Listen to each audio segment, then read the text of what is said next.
Fox News host Sean Hannity is seen in the White House briefing room in Washington, D.C., on January 24, 2017.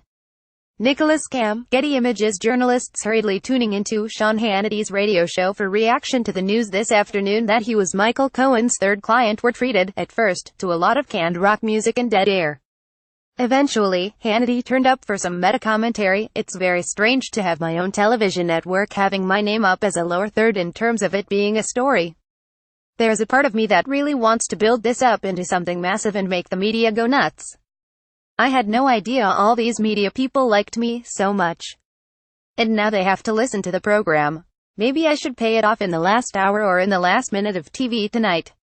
But I think this is, I actually think it's pretty funny."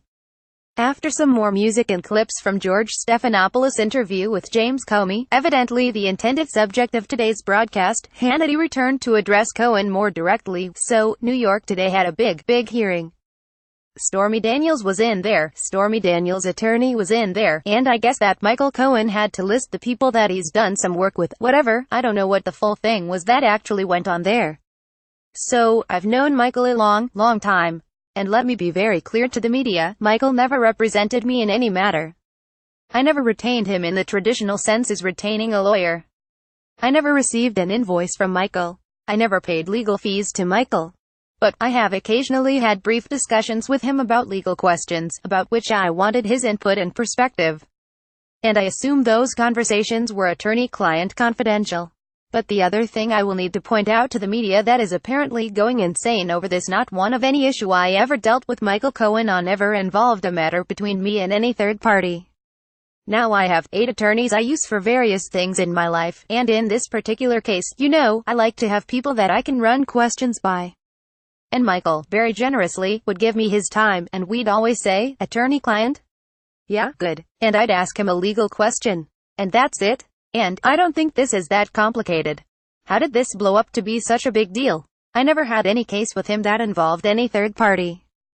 Hannity went on to explicitly deny that Cohen handled settlements for him. "No, that's not what happened. Ever," and repeated that he'd never paid Cohen any fees, immediately before stating that he might have given Cohen money on occasion. "Never paid any fees," he said.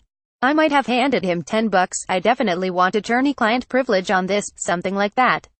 On Twitter during the show, Hannity wrote a statement that repeated his commentary on air almost verbatim and said that his discussions with Michael Cohen had been, almost exclusively, about real estate.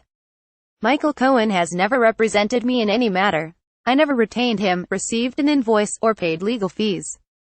I have occasionally had brief discussions with him about legal questions about which I wanted his input and perspective." Sean Hannity, at @SeanHannity, April 16, 2018. In response to some wild speculation, "Let me make clear that I did not ask Michael Cohen to bring this proceeding on my behalf. I have no personal interest in this proceeding, and, in fact, asked that my de minimis discussions with Michael Cohen." Sean Hannity, at @SeanHannity, April 16, 2018, which dealt almost exclusively about real estate, not be made a part of this proceeding. Sean Hannity, at @SeanHannity, April 16, 2018. You depend on Slate for sharp, distinctive coverage of the latest developments in politics and culture.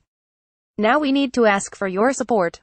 Our work is more urgent than ever and is reaching more readers, but online advertising revenues don't fully cover our costs, and we don't have print subscribers to help keep us afloat. So, we need your help.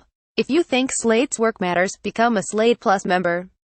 You'll get exclusive members-only content and a suite of great benefits, and you'll help secure Slate's future. Join Slate Plus.